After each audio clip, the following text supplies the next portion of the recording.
श्रुति madam को एक जोरदार ताली दीजिए। Shruti madam senior diamond DSM platform के ऊपर और बहुत बड़ी आज हमारी शादी है।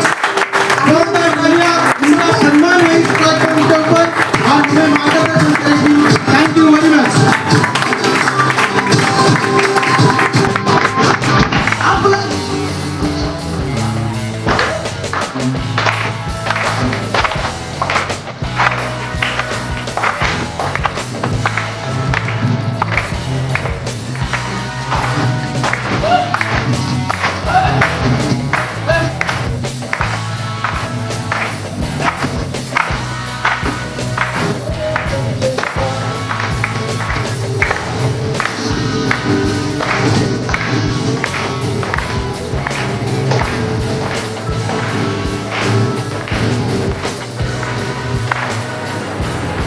सर्वात प्रथम मी तुमचे सर्वांचे आभार मानते की मला इकडे ऐकायला आलं.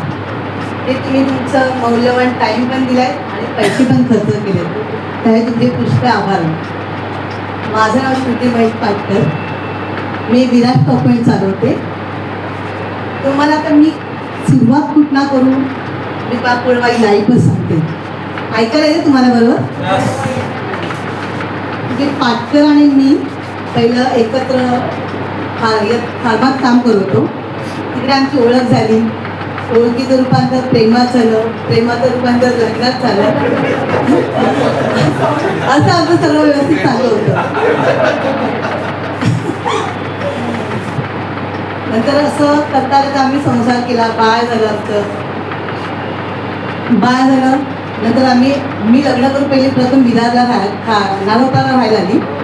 तिकडनं मग नंतर मी खारला राहायला गेली आणि पाटकरांना स्वतःचं असं बिझनेस करायला आवडायचं. ते जॉब करणारे नव्हते म्हणून त्यांनी औरंगाबाद स्वतःचं कॉन्ट्रॅक्ट चालू केलं. 2 वर्षाचं कॉन्ट्रॅक्ट होतं. ते कॉन्ट्रॅक्ट चालू केल्यानंतर आमचं लग्न झालं, आमचं बाळ झालं. नंतर आम्ही खारवरून विरारला लग्न करून गेलो.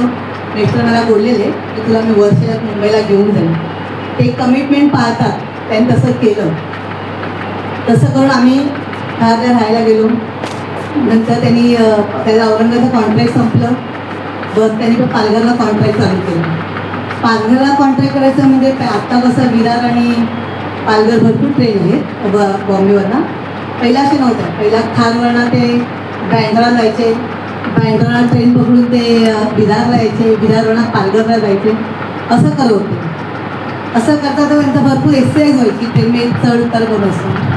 नंतर काही दिवसांनी मला वाटलं नाही आता आपण आणखी काहीतरी करायला पाहिजे. मला 10,000ची बिशी लागली. त्यावेळेला पाटकरांना सांगितलं नाही मला आता विरारला रूम घ्यायची. पाटकर बोलले वेडी आहेस का तू? 10,000 विरारमध्ये रूम? नाही मला काहीतरी हवं. मग 10,000मध्ये इन्व्हेस्ट करून आम्ही 5 लाखाची रूम घेतली. कसं काय घेतलं काय मला माहीत नाही पण आम्ही घेतलं. नंतर म्हटलं आता बाळ आपलं मोठं झालं आहे, आपण आता विरारला शिफ्ट करूया. म्हणतात कसं होणार तू शक्य?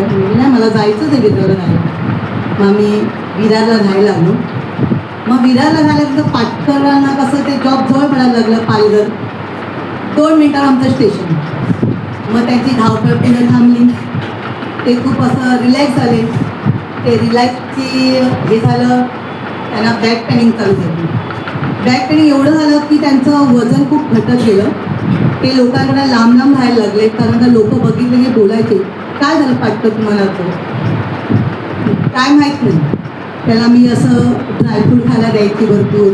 परत कोंबडीचं पिल्लूचं सूप द्यायची, बकऱ्याच्या पायाचं सूप सगळं दिलं आहे. पण तरी पण त्याला बरं वाटत नव्हतं.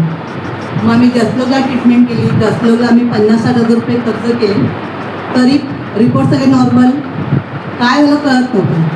पुष्कळ गावोगाव आम्ही फिरलो तरी फरक पडलं नव्हतं. आम्ही ए विंगमध्ये राहतो. सी विंगमध्ये पवारसाहेब राहत होते. ते जरा बघत होते की पाटकर रोज लंगडत जातो. तो खूप बारीक होत चालला. पण त्याला ते पाटकर भेटत नव्हतं. 31 अचानक आमच्याकडे गरबा चालू होता. त्या पवारांनी पाटकरांना पकडलं आणि विचारलं काय झालं तुम्हाला, असं काय प्रॉब्लेम आहे? पाटकर बोलले काही नाही, हे सगळे रिपोर्ट नॉर्मल आहे. का माहीत नाही मला असं पाठदुखी पुष्कळ होते आणि माझं असं वजन वाढतच नाही. मग पवारसाहेब बोलले की आपली DXNची कॉफी घेऊन बघा. पाटकर तर फार्मात काम करणार आहे, ते बोलले फार्मात जे मला मिळालं नाही ते कॉफीने काय होणार आहे ना. पण तरी पण पाटकरांची सवय होती, घेऊन बघायला काही हरकत नाही. मग त्याने एक कॉफी घ्यायला सुरुवात केली. पवारसाहेब त्याला विचारायचे कॉफी संपली का म्हणून. कॉफी का संपलीच नव्हती आणि एकदाची कॉफी संपली. मग कॉफी संपल्यावर तुमचं बॅक पेनिंग कसं आहे, जे आपल्याला दुखत असतं ते आपलं लक्ष असतं तिकडे, ते दुखायचं बंद होतं, आपल्याला दुर्लक्ष करतो. तेव्हा त्याला रिलायझ हा बाबा माझी पाठदुखी आता बंद झाली. हां, मग त्यांनी विचारलं पवारांना सरांना की हे काय आहे असं. मग ते बोलले फक्त आपल्या सिस्टमवर काम करतं, असं कॅनडॉम आहे आपल्या सिस्टमवर काम करतं. मग ठीक आहे, मग ते कॉफी चालू केली. स्पिरुलिना आल्या, असं एक प्रोडक्ट आमच्या घरी यायला सुरुवात झाली. मला ते झाले सोडून तू एक घे कॉफी, म्हणजे मला ह्या गोष्टीला सांगू नको, मला याच्यात विश्वास नाही. मग त्यांनी माझ्या जबरदस्ती केली, तुला घ्यावंच लागेल. म्हटलं ठीक आहे. मग मी ते प्रोडक्ट खायला सुरुवात केलं. मग मला पण माझ्यात बदल वाटायला लागला. म्हणजे मला जी पिरियड यायचा महिन्याचा, त्याला मला प्रॉब्लेम होत होता, तो माझा व्यवस्थित सुरळीत झाला. नंतर मला खूप असं थकवा जाणवायचा, तो मला बरं वाटायला लागलं. मला वर्षातून 2-3 वेळा डॉक्टरकडे जावं लागायचं, डॉक्टर बंद झालं. तर म्हटलं नाही, काहीतरी आहे. म्हणजे ज्याला आपल्या म्हणजे मला मरण तर सगळ्यांना आहे, पण मला असं आहे की मला जगायचं असंच जगायचं, मला कोणाचं स्वाधीन व्हायचं नाही. म्हणून मी एक प्रोडक्ट खायला सुरुवात केली आणि मला खूप छान वाटायला लागलं. माझं माइंड खूप शांत राहिलं. मी जॉब करते, ज्वेलरी जॉब करायची. ज्वेलरीमध्ये आमचे 200-300 कस्टमर, तर सगळ्यांचे वेगवेगळे लोगो, वेगवेगळे स्टॅम्प वगैरे असायचे. तर माझ्या दिवसातून 2-3 तरी चुकायचं, म्हणजे माझे 2-3 चुकायचं. तर मी प्रामाणिकपणे काम करायचा प्रयत्न करायचे, पण इतर लोक जायचे त्यांना खूप प्रॉब्लेम यायचे. पण जेव्हा मी हे DXN स्पिरुलिना कॉफी प्यायला सुरुवात केली, तर माझं महिन्यात, आठवड्यातून एखादी चूक व्हायची. मला कळलं नाही. म्हणजे आपल्याला माइंड पण शांत ठेवते, म्हणजे एकाग्रता पण आहे त्यात पुष्कळ आहे. म्हणजे मला कॅनडामध्ये जेवढं बोलायचं तेवढं कमीच आहे. कॅनडा म्हणजे एक आपल्याला एक प्रकारची एक अशी ऊर्जा आहे. स्टॉप म्हणजे पाटकरल्याला आम्ही कॅरी करत होतो, तर आम्ही घरी असं एक हे पण चालू केलेलं, काय ते असं प्रोडक्ट लावलेलं मोठं, असं कॅनडामध्ये पिक्चर लावलं होतं. सगळं उठल्या आमचं लक्ष आधी त्यावर जायचं सगळं. त्याला असं माझ्या बहिणी म्हणजे काय सुवर्ण उठल्या ही सगळी औषधं बघते. म्हणजे औषधं नाही आहे, हे आपली एक संजीवनी बुद्धी आहे असं. आणि त्या ह्यानी आपल्या कॅनडामाने आम्हाला एवढं खूप छान काम केलं. पाटकर डायमंड झाले आणि त्याच वेळेला आपला विरारचा स्टॉप पॉईंट बंद झाला, इकडचं विठ्ठल मंदिरचा इकडचं. आणि त्या कॅनडाने एवढं सुंदर काम केलं ना. पवारसाहेबांनी पाटकरांना विचारलं तुला बिझनेसच करायचं आहे ना, तू स्टॉप पॉईंट चालू करतोस का. पाटकरले ते सोन्यावर पिवळं झालं, मला चालेल. मग त्यांनी पवारसाहेबांनी, जेके सरांनी खूप छान मेहनत घेतली आणि पाटकरांना स्टॉप पॉईंट मिळालं. स्टॉप पॉईंट चालू केलं आम्ही 15ला, 3 वर्ष आमचं चाललं. 18 साली आम्ही प्राचीमध्ये नवीन स्टॉप पॉईंट स्वतःचं विकत घेतलं, ते फक्त DXNच्या पैशाने.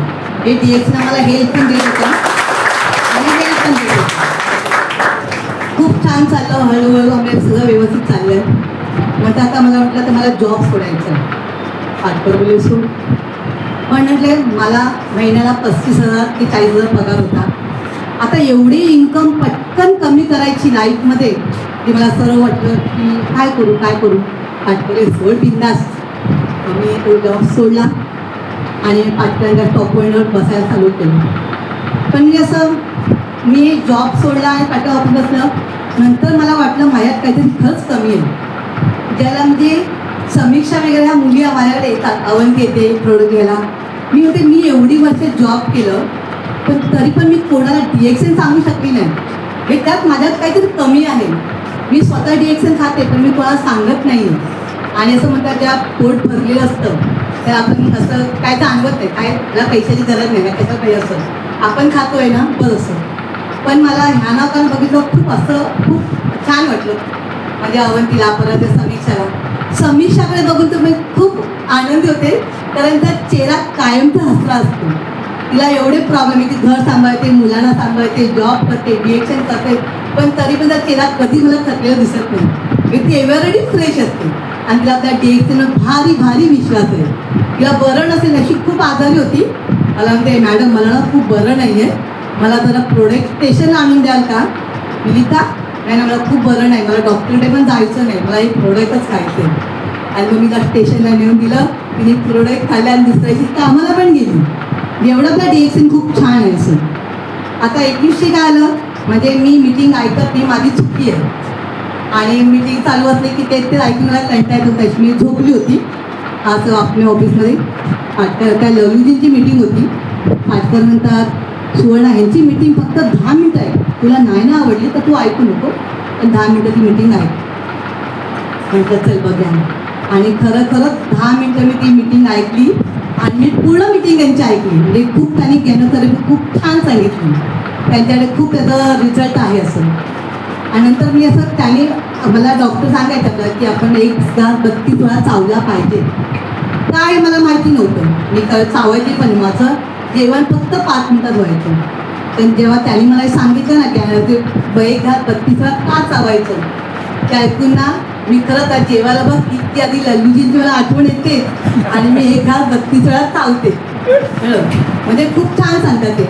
आणि म्हणजे असं आता मला पण असं कोणी कस्टमर तर मी असताना ऑफिसमध्ये आलं, मला त्याला काय सांगता आलं नाही, तर मी लल्लूजींना फोन करून देते, सर जरा ह्यांच्याशी बोला ना. मग ते त्यांना सांगतात आणि मग ते लोक सांगतात हे घ्या म्हणून असतं.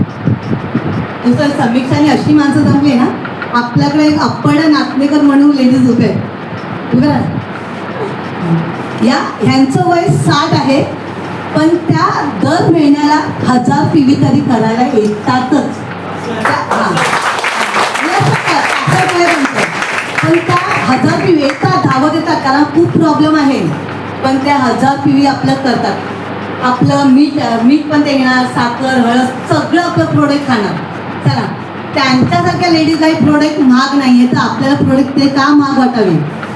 मी त्याला पगार पण जास्त नसेल, पण आपल्याकडे जरी 50,000 पगार आहे ना, तरी लोक म्हणतात काय तुमचं DXN खूप महाग आहे.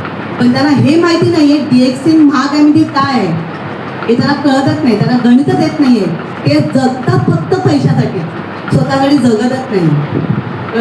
म्हणजे आपलं DXN आपलं हे गॅनोडोमा नाही, एवढी आपली चांगली ताकद आहे ना, ती फक्त चांगल्या माणसांकडे जाणार, त्याच्याकडे चांगली पॉवर आहे, त्यांच्यापर्यंतच गॅनोडोमा पोहोचणार, अन्यथा नाही. तुम्ही म्हणाल की हा माझा ऐकत नाही, तो ऐकत नाही, काही कमीपणा मानू नका, कारण का त्याच्याकडे तो गॅनोडोमा जाणारा नाही आहे म्हणून तो जात नाही. तुमची जर काय हे चांगली असेल, पॉवर चांगली असेल, तर तुमच्याकडे गॅनोडोमा येणार होती. मी तुम्हाला एक स्टोरी सांगते, म्हणजे हे काय आहे ते.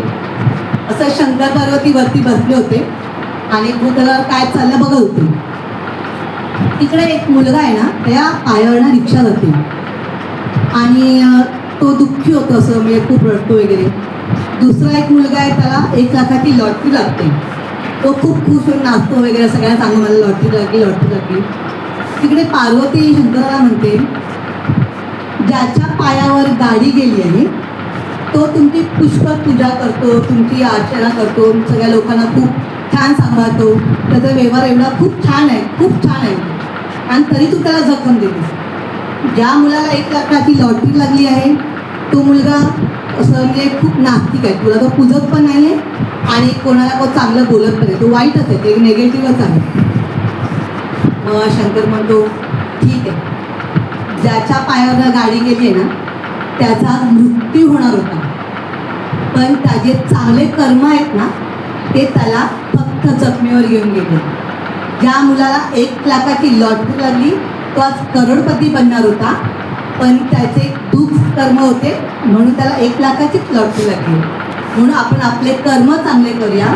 आपण गॅनोडोमा आपल्याकडे खूप छान आहे, ते सेविंग करा आणि खूप मस्त आरामात मजेत आणि चांगले राहा. स्वतः खा, लोकांना खायला द्या, आपण जगा आणि दुसऱ्यांना जगवा. एवढं बोली मला सांगतो.